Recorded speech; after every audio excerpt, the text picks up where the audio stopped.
Tonight is our second in a series of 3 community engagement events for the development of our comprehensive town-wide coastal resilience plan. We've engaged a consulting team, which consists of SCAPE, a landscape architecture firm, EDR, a civil engineering firm, and the Woods Hole Group, a coastal and environmental engineering firm. Tonight we'll be hearing from some of those consultants about some of the work they've done to date, including a vulnerability assessment of the town's various infrastructure, public assets, and private properties across town on 3 different time horizons, 2030, 2050, and 2070. The plan will analyze risks from sea level rise and coastal storms that we're facing, with an eye towards how it will affect our population, our housing stock, our economy, public infrastructure, civic spaces, and historic and natural resources.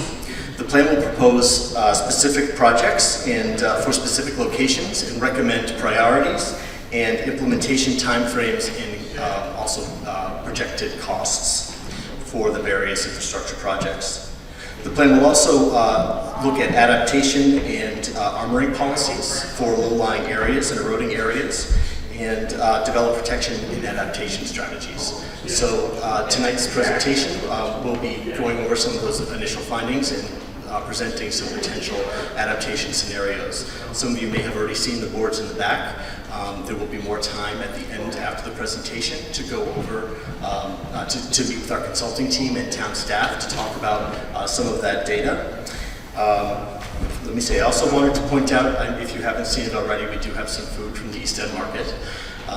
With me tonight is Melissa Millett, our environmental planner, Thaddeus Soule, our town planner, and also several members of our Coastal Resilience Advisory Board.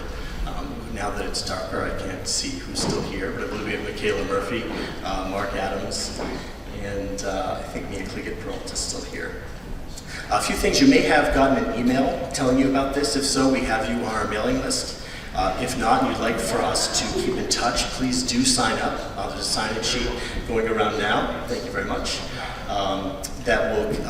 This presentation is being recorded by Provincetown TV, and we will have the recording available online, as well as this slide deck and the various materials that you see today. So we will, we can alert you of any updates to our webpage through this email distribution list. Another important thing to take away is that we are conducting a survey that will seek community comments and feedback on some of these proposed mitigation strategies you'll see today. It's very important that we get your feedback. If you do have any comments or questions for us, that's a great way to do it. There are paper copies available in the back. If you'd like to fill it out, you can drop it off at the basement or town hall if you don't want to fill it out today. There's also QR codes on each of the boards, which you can scan, and that will bring you to a digital link to the survey.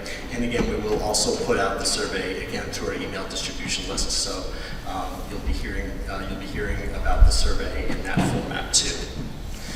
We're also glad to be joined by floodproofing.com. We have a representative here. They're a private company that offers deployable barriers and other adaptations for private homeowners. So please feel free to stop by that table. And I think that's about all I have. Here's our agenda. This presentation was given earlier today at 3 o'clock, so it runs about 25-30 minutes. We will have a short Q&A afterwards, but we do want to sort of keep that tight so that you have time to really look at the materials on the boards in the back of the room. So without further ado, I think I'll turn it over to Laura Moret from SCAPE Landscape Architecture. Oh, sorry, I have one more thing. We also have some great resources on the back table. This is a homeowner's handbook, which the County Cooperative Extension has put together, lots of detailed information there. And we also have sort of a shorter takeaway, a pamphlet here with some immediate mitigation measures that homeowners can take to reduce flooding risks. So that's all I have. Okay, great. Thank you, Tim. Hello, everyone. I'm Laura Moret. I'm a principal with SCAPE, the landscape architecture firm that's leading this process. My colleague Joe Family from Woods Hole Group and I are going to walk you through some of the analysis that we've done and some of the initial ideas about ways that Provincetown can adapt in the future. And we're looking forward to your feedback. So just a brief project overview for those of you who may be new to the project. The purpose, as it's been defined, is to provide a roadmap for long-term community-wide coastal resilience through identifying site-specific and town-wide adaptation projects, policies, and priorities. We've worked with the town staff, with the CRAB, and also with your input at the last community engagement event to develop project goals. You'll see them here, and they're really guiding us through this process. So the first one is to prioritize the preservation of Provincetown's unique community character. Also, to enhance Provincetown's existing natural, social, and economic assets. To mitigate and adapt to coastal flood risk. To engage community members, you all, to envision a more resilient future for Provincetown, and also to develop coastal resilience solutions that will reduce risk to Provincetown. So these are guiding us through our process. Just a sense of the timeline. This planning process will be about a year altogether. We started in the spring. Many of you, I think, were with us in the summer at the first community event that was out on the town hall lawn, where we started to talk about your experiences of flooding and the cultural and natural assets that we have here in Provincetown. Now we're in the process of exploring resilience opportunities and looking to have a conversation with you all about that today. And then we'll be moving into refining the plan, and we'll be back for another community workshop in the early spring. So we'll look forward to your participation then as well. Oh, I'll say one more thing on this side. We will have these 3 community events, and we're also having weekly touch points with town staff. We've had multiple meetings with the CRAB, the Coastal Resilience Advisory Board, and also a touch point just recently with the Select Board. So we're really taking all of that input to influence the process. So just a quick recap of what we heard the last time we met. This was the June 27th event. We had a big group who joined us out on the lawn. We had a big map. You actually see it's the same map that's in the back, where we were asking people to provide information about their experiences with flooding, about the cultural assets that are critical to preserve through this process, as well as the natural resources that are both important for Provincetown's ecology and destinations for community members.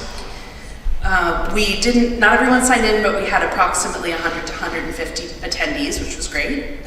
You can see in this little wheel that most of the respondents to the survey were year-round residents. There were some seasonal residents and just a couple of visitors. So we got a pretty good feedback from residents of Provincetown. We asked how had people experienced flooding. No surprises that most people said either yes, a couple of times I have, or regularly have experienced flooding. Only a couple said that they had not, and those mostly lined up with the visitors. We also asked how people were experiencing those impacts, and the top responses were that flooding events were limiting access either to roads or buildings, that they were causing damage to structures. Some of the responses that followed were damage or lack of access to public open spaces, and just a few people again said that they had not been impacted. We also asked people about the climate hazards that they thought were most critical to address. No surprises, the top responses were around erosion, flooding from heavy rain, but there were also some concerns about loss of biodiversity and habitat in the natural environment, as well as mitigating extreme heat. And then this is just a kind of a word cloud that represents the trends or the sort of themes in what people responded in their sticky notes. Generally, there were a number of responses around opportunities for adaptation and mitigation to flooding. These included everything from maintaining seawalls to creating dunes to extending the breakwater to habitat. There were also a lot of comments around priorities and assets, whether it be the historic integrity of Provincetown, museums, cultural resources, gardens, parks, things like this. There were also a lot of comments and questions about preparation and response. You know, how can citizens help and act, be a part of the solution, and other questions about sort of emergency management. And then the last sort of theme that we heard a lot about was around coordination and process. So this included opportunities for community education, coordination around flood insurance, and things of that sort. This is just a map, not super legible, but it's just to say that we captured all of those points of feedback that you provided on the big map, both the locations where flooding is being experienced and the critical cultural and natural resources that should be protected through this plan. And they're all in a GIS database that are informing the process. This is just a snapshot of that. And then there were a lot of varied opinions and comments. These are just a couple of key quotes that I think capture the range of things that people shared. So everything from, you know, wanting to raise a building but having concerns about not being able to afford it, you know, trying to figure out how to navigate if they need to sell property or move away. And then these last two kind of in tension with each other. One comment about the town is historic and we should be doing whatever we can to preserve it. Another one saying, while they love the historic charm, the first priority should be mitigating flood risk, and if structures have to be changed, so be it. So, you know, just a sense of the range of opinions that are influencing how this process unfolds.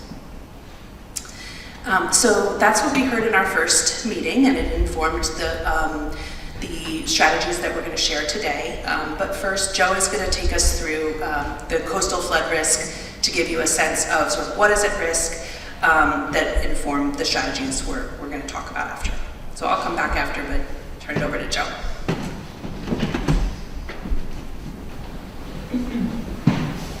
Thanks, Laura.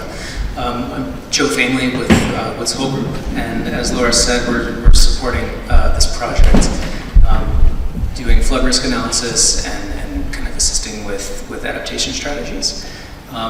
We are looking at both coastal flood risk and stormwater because those things are happening throughout Provincetown and will continue to happen and increase in severity in the future. A couple different types of flooding, at least from the coastal perspective, that we are looking at and planning for. And one is fringe flooding, so sort of what happens at the edge as still water crests over structures and landforms. Flood pathways, you may have seen this in some of the Coastal Studies Center studies of storm tide pathways. That's where water crests a certain critical point on the landscape and then pours through to lower lying areas and usually spreads out behind. And wave overtopping, which we see a lot at coastal structures as waves run up, crash against the vertical structure and spill over. That adds to the other flood signals that may or may not exist at that time, including stormwater. So as rain comes down, it pools and collects in the stormwater system, also in yards and streets. So I'll spend a little time talking about the sea level rise projections and how those play into some of the storm flood risk projections, and then talk about how we did a vulnerability assessment for the town, public and private infrastructure, which informs some of these plans and adaptation options. So nearby, we have a range of tide gauges throughout the state. One, the closest to Provincetown, is in Boston, and that has experienced almost a foot of sea level rise in the past 100 years that it's been observing tides. And over the past 50, approximately 3/4 of that has occurred. What we see in more recent history, and this is kind of starting in 1970, is that rate of change is increasing. And you kind of see that playing out in the blue numbers. Those are decadal inches of sea level rise. And so as waters warm, as land ice melts, more and more water comes into the system, and that rate has been increasing and is projected to increase in the future. We have a number of sources at our disposal to think about sea level rise. One is the state, Massachusetts Office of Energy and Environmental Affairs has developed the Municipal Vulnerability Preparedness Program, Resilient Mass, and those projections are available. Another is, more recently, NOAA has developed regional sea level rise scenarios. What I'm showing here is NOAA's, and we're going to compare those to Massachusetts just so you can kind of put everything into context and think about the timing is really the key factor here, is when these things may happen. So NOAA recommends looking at the intermediate low and intermediate scenarios. The lines on these graphs are sort of the 50th percentile, the middle of the road projection. These correspond to 0.5 meter and 1 meter of sea level rise from a 2000 baseline by 2100. Just for reference, there's a sort of a projection in the middle there of a pink line. That's sort of the observation of what's been happening recently, projected into the future. So these black bars are showing EEA's projections for sea level rise, which admittedly are higher, and that was by design because they're aimed at planning for sea level rise and making investments in large infrastructure projects for states and municipalities. So worth considering. They fall into this higher bracket of scenarios. But if we think about how they line up with future conditions, you'll see that sort of the rise projections from EEA line up pretty well with this intermediate to intermediate low scenario from NOAA if we think about sort of flexibility in the timelines of when it happens. So as you saw, I kind of crosswalked a black to a gray block and showed how they sort of line up into future horizons. So we're kind of thinking about anywhere from as soon as 2030 to as late as 2100. Or simply, the outputs from our flood risk model, which looks at sea level rise and storms, and the sea level rise projections that you may see on state websites, nominally may say 2030, 2050, and 2070, but we should be thinking about them in sort of as a range of possible dates that could happen as soon as 2030 or later, as soon as 2050 or later, and as soon as 2070, possibly out to 2100. We've mapped out how that might look in terms of just high tide flooding throughout the state.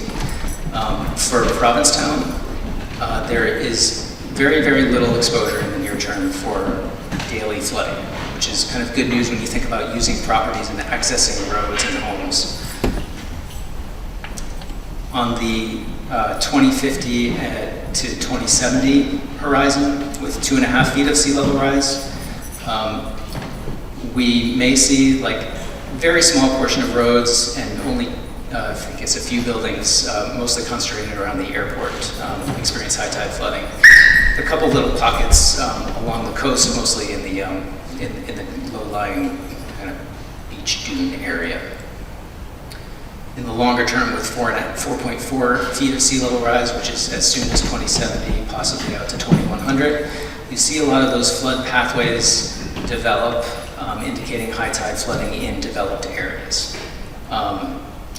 That corresponds to approximately 5.5 miles of roadway that could be inundated by high tide flooding. And you may have seen the Cape Cod Commission, we helped them with the low-lying roads project. There's some vulnerability assessment from that project on the tables as well.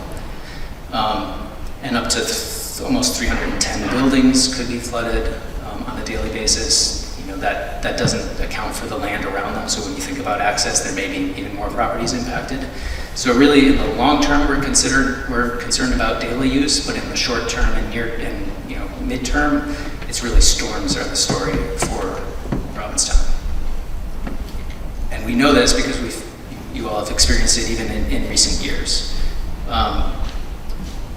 So Woods Hole Group developed the Massachusetts Coast Flood Risk Model to take into account sea level rise and storms, how water moves across the landscape, thinking about rising seas, intensifying storms, how water moves across different landscapes like paved surfaces versus vegetated surfaces, salt marshes, etc., and what winds, waves, and tides may do. The output is a probabilistic hydrodynamic assessment, and it looks at a range of probability levels. So these are annual exceedance probabilities, the probability that water will be at a certain level or higher during one calendar year. You may be familiar with the 1% storm, the quote-unquote 100-year storm from FEMA maps. It's a similar statistic to our light green here, 1 in 100 return period. That may sound like a low chance of flooding, right? And you may ask yourself, why is FEMA concerned with this 1% chance and talking about a low chance of flooding? When you think about the lifespan of infrastructure, homes, mortgages, roadways, and play that out in terms of the cumulative probability of that water level happening at least once during a certain time period that corresponds to the lifespan of infrastructure, those low probabilities get higher when you think about long term. So that 1% chance water level has a over 20% chance of happening over a 25-year period. So we need to think even on the lower end of this probability scale when we're thinking long term. So as I said, there's water levels calculated for all of those different annual exceedance probabilities. And we map those out across the landscape. And what you'll see here with these maps for, as soon as 2030, 2050, and 2070, 1.4, 2.6, and 4.4 feet of sea level rise from 2000, is that extensive flooding, and probabilities increase over time. Now, in Provincetown, which is kind of characteristic of much of Cape Cod, there's low spots and then there's very drastic elevation gains and high spots. So as I go to the next step here, you'll see extents don't change a lot, but probabilities do. We took this information and applied it to similar to the process that we went through for low-lying roads, was comparing the projected water surface elevations from the flood risk model to some elevation of concern for infrastructure. In this case, it may be a door threshold for a first floor of a building, maybe some power source or an electrical panel. In the case of some of the town infrastructure, we looked at generators and wet wells, and basically figured out what the highest probability of flooding that would exceed that critical elevation was. We did that for homes and businesses as well as town properties. And we developed those critical elevations either from a desktop analysis from available elevation data, review of available elevation certificates. So if we knew that a home or a business or building had been elevated, the first floor is not at ground level or near ground level anymore, it's above. And for town-owned properties, we actually went out and did a survey. Again, there's a lot more information in the packets in the back of the room that you can review for each of these flood risk areas. But I'll kind of give you a top-level summary of the number of buildings that are potentially vulnerable to storms and high tide flooding over time. So with 1.4 feet of sea level rise from 2000, which would be as soon as 2030, we're seeing in the most extreme storm, the 0.1% 1,000-year recurrence interval, almost 760 buildings that would be flooded by that water level. All the way at the bottom of the chart, no buildings, as I said, would be at risk of flooding from high tides. With 2.6 feet of sea level rise from 2000, which would be as soon as 2050, We're seeing a lot more buildings exposed, almost over 1,100 to that very extreme storm, and only 2 buildings exposed to high tide flooding. Again, those are up at the airport.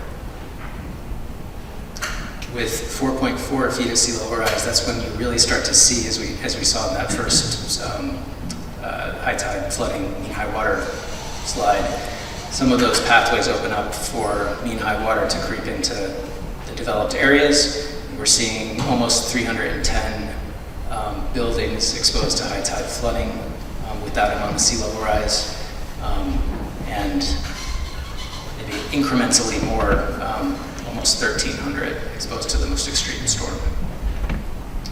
So again, we use this information as a basis for planning and developing a set of phased over time and layered over space strategies to start thinking about ways to mitigate and reduce risk to both flooding from the coastal side, flooding from stormwater, and wave overtopping and erosion. So I'll pass it back to Laura to talk about some of those strategies. Thanks, Joe.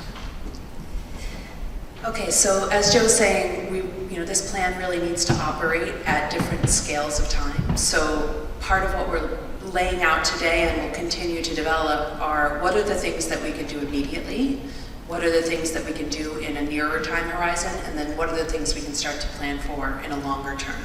We'll talk more about how we define those. In terms of immediate actions, you'll see, I think we still have some in the back. We've developed these pamphlets that start to talk about the immediate actions that homeowners or renters, property owners can use to adapt their own properties. These range from things like sandbagging to water management to dry or wet floodproofing. And it has links to other resources that give you a lot more detail. So please feel free to grab one or scan the QR code in the back. And this is something that we can all start today. As we start to look at those longer time horizons, thinking about significant investments in infrastructure and in properties, we're using criteria to develop those options. And I think this is also something that the community can collectively use to make sure that those potential adaptations are appropriate. So everything, like kind of harkening back to those goals around maintaining Provincetown's unique character, the feasibility of the strategies, can they be implemented reasonably and maintained and operated over time? What is the design life and adaptability? So as we see the projections for sea levels rising, can those strategies adapt to those raising waters over time? Do they offer co-benefits for the environment and public health? Do they offer economic benefits that support and maintain Provincetown's economic assets and support ongoing industry like tourism? And then how do they help to benefit the quality of life for people who live and work here in Provincetown? And are they shared by all? So just to keep in our minds as we look at these possibilities. We're looking today at 4 risk reduction areas. The West End, the Downtown, the East End, and Beach Point. So these 4 boxes you see along the coast. We're also going to be developing strategies in conjunction with the National Seashore, but some of that coordination is to come. So we'll have more to talk about next time we're here with you. So we'll focus on these 4 areas today. So first, just a word about how we're defining near-term and long-term, and it relates to what Joe was saying about those time horizons in the sea level rise projections. So roughly, we're looking for strategies in the near term that are going to be responsive to the water levels we're anticipating in that 2030 to 2050 timeline. So when you look at the chart, you see, that 1% or 100-year storm in 2030 is coming up to elevation 10.4. So we want to be somewhere above that. And then if we have a strategy that's addressing that 1% in 2030, it's also going to be helping with more frequent floods, like a 5-year storm by 2050. So that's sort of one bracket of strategies and elevations that we're looking at. And then for the longer term, that 1% 100-year storm in 2050 is at about elevation 12, which also corresponds to that more frequent storm in 2070. And so we're looking for those longer term strategies to elevate above those water levels. So it just gives you a sense. And this is, there's a nuance to more specific levels across town, which we're considering, but it just gives you a sense of the range. So what adaptation strategies do we have at hand? This is just a summary of sort of a menu of what's possible, and only, I think a couple are most appropriate here in Provincetown. The first would be to identify no-build areas where we don't, site buildings in the future. Of course, we know that Provincetown is very dense and built out, so, there's limited opportunities for that. Protect is more about creating hard structures like seawalls or soft structures like dunes or living shorelines at the coast that help keep the water out. Accommodate is more about allowing or accepting that some water is going to come in, but accommodating it by lifting houses, lifting roads, and sort of living with water. And then the last one is retreat, which would mean to locate elsewhere, which we also know there's limited possibility for here. So we're focusing mostly in what we're talking about today around protect and accommodate. And then this just gets into a little bit more specificity about at the building scale what's possible. So we're going to talk about possibilities to elevate buildings either on piles or on fill, to adapt buildings with wet floodproofing or dry floodproofing, improvements to the building envelope itself, the elevation of critical building systems to higher levels so that they're not in the basement and getting wet over and over again, and then adaptations to the site, which I'll talk more about on the next.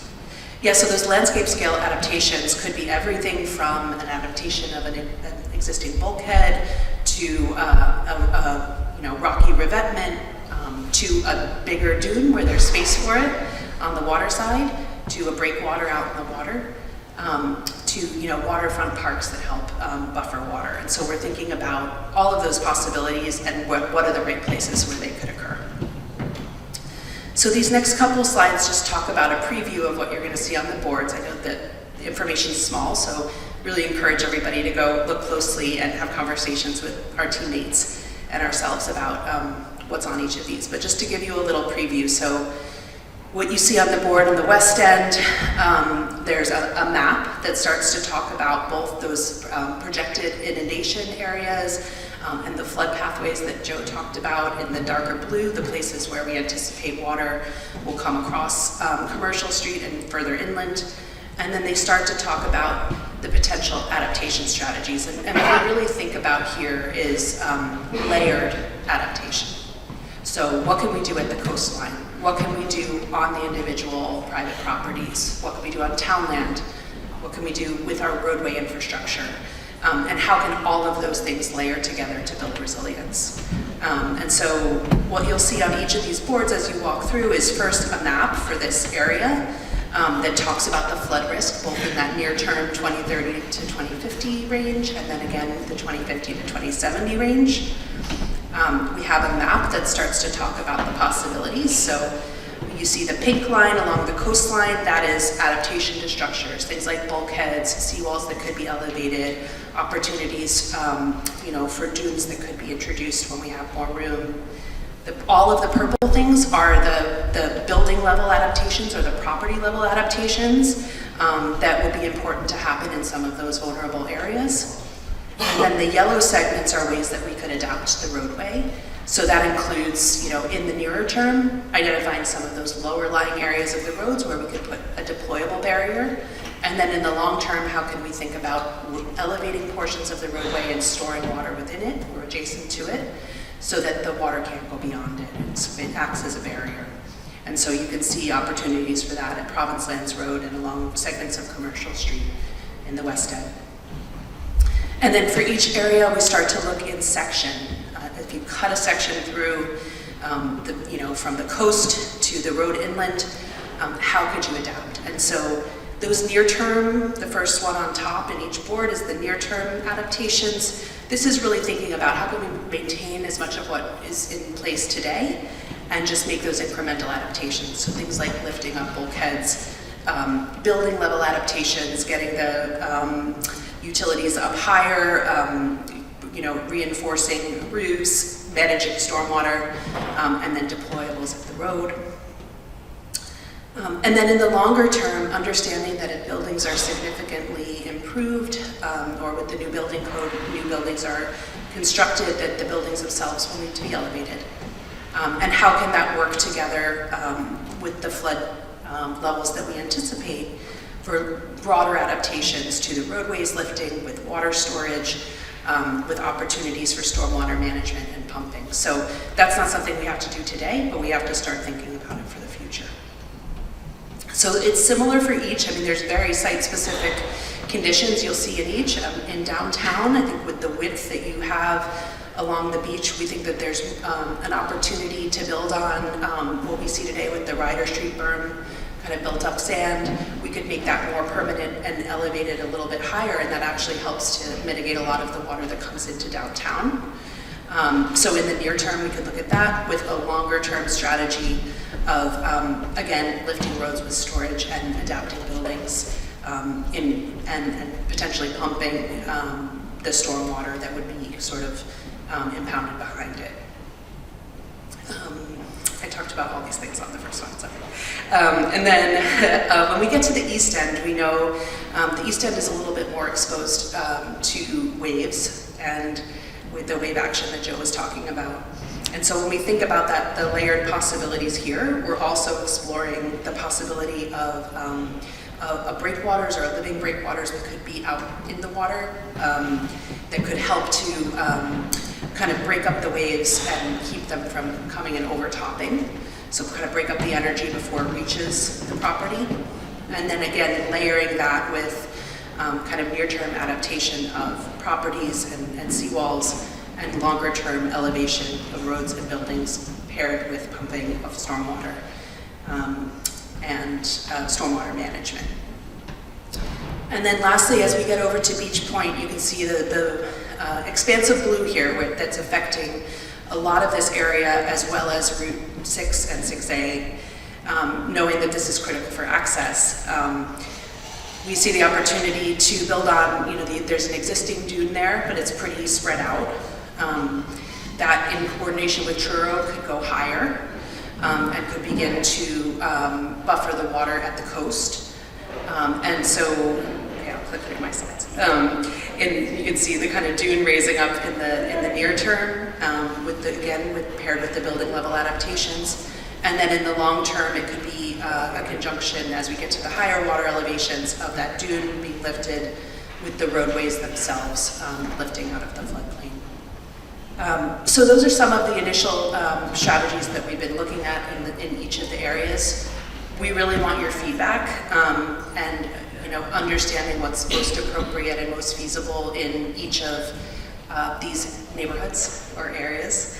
And so please, we have hard copies of the survey as well as the QR code, and we'll be posting all of the materials also on the town website, so you can spend time with them and give us your feedback, which will influence the refinements we make and come back to you with this spring.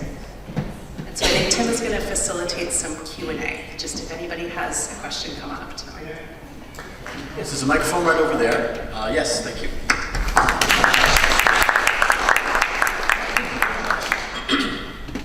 There's a microphone here. If anyone has any questions for the consultants, I can repeat them too.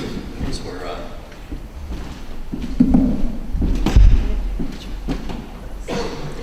Of course, it's hard to, impossible actually, to read the slides, and you talked us through them. There wasn't much of a summary that I was picking up. So bulkheads and that type of thing, that's a temporary fix, correct? As I understand it, and then correct me, please. You had one slide which showed a map where where it's Route 6 coming in along Shore Point, which was grayed out. I think maybe that was showing that was expected to be underwater. I wasn't sure when that was supposed to happen. We all know what happened in Asheville. So they had 24 hours of rain before the storm hit. And you talk about stormwater. But I also understand that for every degree of global warming, the air is accumulating 7% more water, which is why we're seeing these tremendous rainstorms around the world. And they are adjusting for, in the US, our projection for rain, because what our current projections are all based on what's happened in the last 100 years.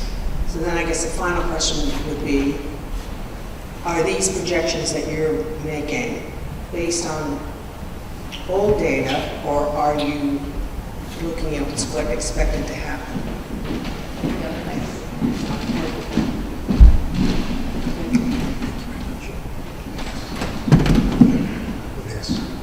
Do you want to start with projections? Yeah, so thank you, thank you for your question. The projections that are available to us here in Massachusetts look forward. NOAA looks forward, Massachusetts looks forward. They're based on global models of greenhouse gases and how that plays out in terms of thermal expansion and ice sheet melt. There's a lot of uncertainty on the sea level rise side of it, which is what I was kind of talking about, those bands of onset in terms of timing. You also mentioned stormwater, and there are existing data sources that, as you say, look backwards in terms of stormwater design, but the state has also developed stormwater methods to calculate future design criteria for stormwater, for rainfall, precipitation, based flooding. So we're mostly focused on, this is a coastal resilience plan, so that a lot of the data that we're using is mostly like the sea level rise and storm surge. But as Laura said, as we develop the solutions and look for opportunities to mitigate flood risk, we're also thinking on the stormwater side. We're not kind of going down into the weeds of all the numbers yet, but as projects come into design phases, all of those forward-facing calculations will be incorporated. Does that make sense? Yeah, and the bulk, I mean, some of what you were saying for like temporary stuff, like bulkheads and whatnot, they're not temporary. There you go. And then the bulkhead questions, I mean, some of the things that you're saying, okay, here's a temporary solution. I mean, one, some of them are very expensive, and two, they don't have great records of lasting very long. Okay, so the deployables, which would be a temporary solution for holding back the water, either at the edge of the property or at the road, that is temporary, right? And it would allow us to buy more time until we actually do a larger infrastructure project. The adaptation to a larger infrastructure project to raise the roadway in the low point, for example. I think to your question about the summary, there's no silver bullet of do this one thing and it's fixed. I think we really try to take the approach of creating these layers, like we were trying to say at the coastal edge, at the property level, at the roadway, and that all of these things can work together to build resilience over time. To your question about the bulkhead, we looked at the elevations and raising those, either the seawall or the bulkhead at the edge can buy us a lot of time in terms of holding out the water for a longer time. You get to a certain tipping point where you can't see over it, and then you have to, think about the feasibility of that. Do you want to add anything? Yeah, I could also add that, we're also looking for opportunities to, if you're looking at different types of flood exposure. So for instance, when we're thinking about waves, there's a number of different ways to intercept wave energy. And one could be modifying a seawall. Another could be adding more beach nourishment and dune infrastructure out in front, so that we can, break up that energy as it comes up the beach. Modifying the geometry of the coastline, so like a stepped edge rather than a vertical seawall, can also help. Some of those things might be near term. Some of those things take more planning and design and engineering. It might be longer term. Can I ask a question about the breakwater? You mentioned breakwaters specifically for the east end, I think. Can you give any more detail? Are they temporary? Are they permanent? Are they on the tidal flats? Are they mid-water, deeper water? Have they been built anywhere? What is the efficacy of these? How do you deal with navigation hazards and permitting, building something in a resource area? And what extent? Are you talking about 100 feet or 1,000 feet or 20 feet? Yeah, there are a number of different places to put wave attenuation. The existing breakwater that is out there, to replicate that, faces significant permitting hurdles in our current permitting environment. There's resource areas out there to be concerned about, as you said, navigation. But being a long-term plan, we're looking to explore a number of different options and hone in on what makes sense to do today and what makes sense to explore for the longer term. We could also look at some other opportunities for wave attenuation that, like, as I said, kind of interrupt the energy with a different shoreline configuration, beach nourishment. There's also some floating wave attenuators that are sort of act like docks. Again, permitting and feasibility constraints, but right now we're at the stage of exploring all the possibilities and see what is worth pursuing in terms of more design and feasibility. So Scape, our company, just actually it just opened. It's called Living Breakwaters, and it's off the coast of Staten Island. And it's instead of the sort of traditional, cobble riprap breakwaters, it has cast tide pools that are within it, and it's seeded with oysters, and so it's an ecological benefit as well as a wave attenuator. It is a pilot project, and that's why it was able to be permitted, but we're aware that, and pulling from those kinds of things that are out there in our thinking about what's possible here.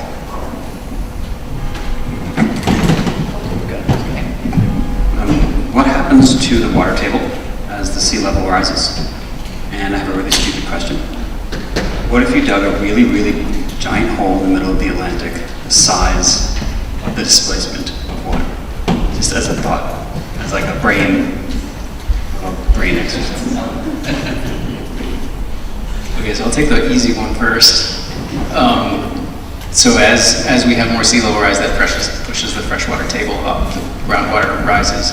There's some modeling starting to happen on the Cape. It's definitely a question because it has impacts for septic systems, it has impacts for people's basements.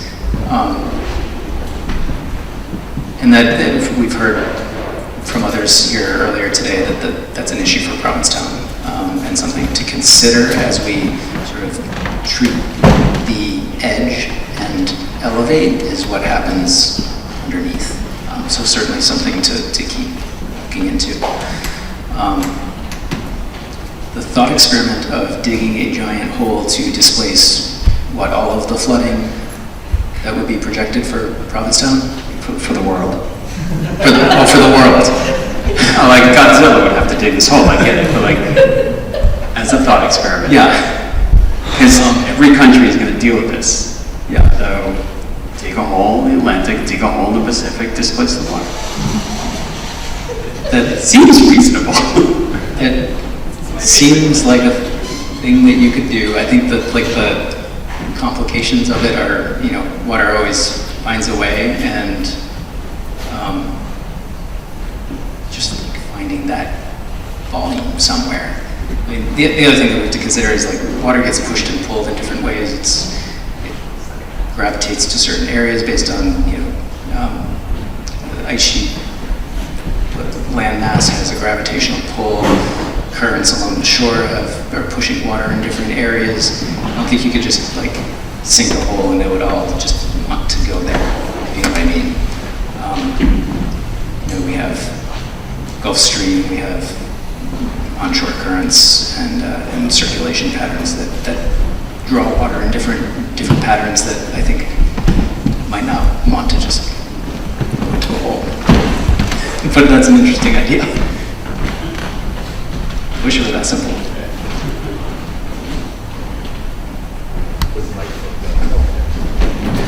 Thoughts, or we're happy to talk to you. Any other questions? Great, okay. Oh, sorry. This, and that's really a question about that. It strikes me as we're talking about how we keep living like we are and how we're going to avert what is clearly not going to be averted without changing the way we live. And that's just a comment on what we're hearing and what we're all saying.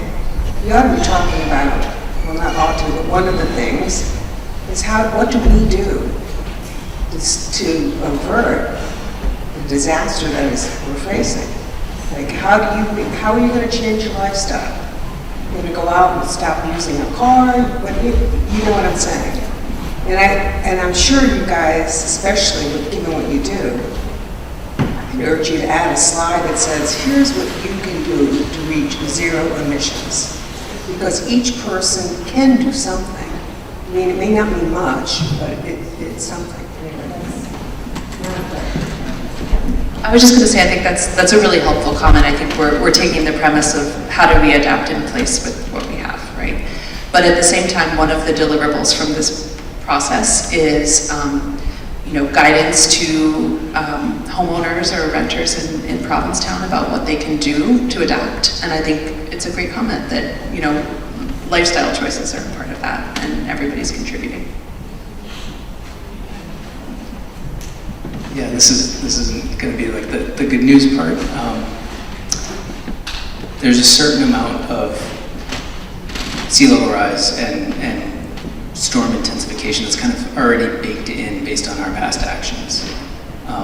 It's the reason why you see a larger divergence in sea level rise projections the longer into the future you go, because there's a lot of certainty in the near term, like sort of, I think Noah's saying, like out to 2050, we know what thermal expansion does.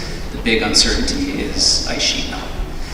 So, not to say that mitigation of greenhouse gases isn't important, because it is in the long term, but planning for what's already going to happen is also important.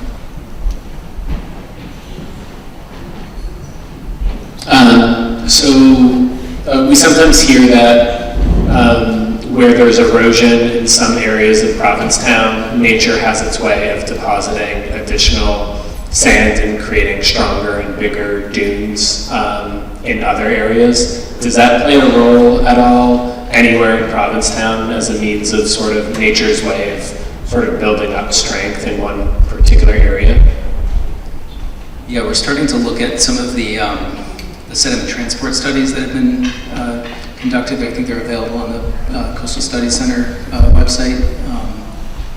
Map that Cape Cod. So there are some areas where you see the shoreline creating. Beach Point is a great example. There's a very wide beach berm.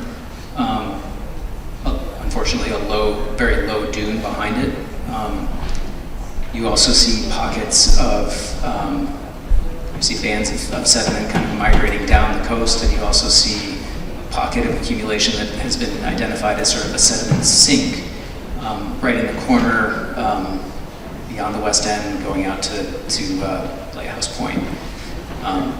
Some communities impacted by coastal structures have looked into using some of those accumulation points. An example being Sandwich and the Cape Cod Canal, as sediment collects behind the jetty, that's a potential sand source to pass over to beaches that are sediment starved. So that those processes are things that we are looking to consider and incorporate into this plan. Thank you. Yeah, we just pointed out a few other areas, Beach Point being one of them, and also either side of McGregor Pier, those walls that form the parking lot catch a lot of sand that migrates. And then, of course, also down by the Provincetown Inn at the breakwater, we see a lot of sediment collect there. And that's something we'll include in the plan, as Joe mentioned, how we can perhaps use that sand to replenish the areas that we know are easily eroded. Anyone else? well, thank you very much for coming. And again, the project team will be back by the boards to answer any of your questions and go into things in more detail in the various sub-regions for our town. So thank you again.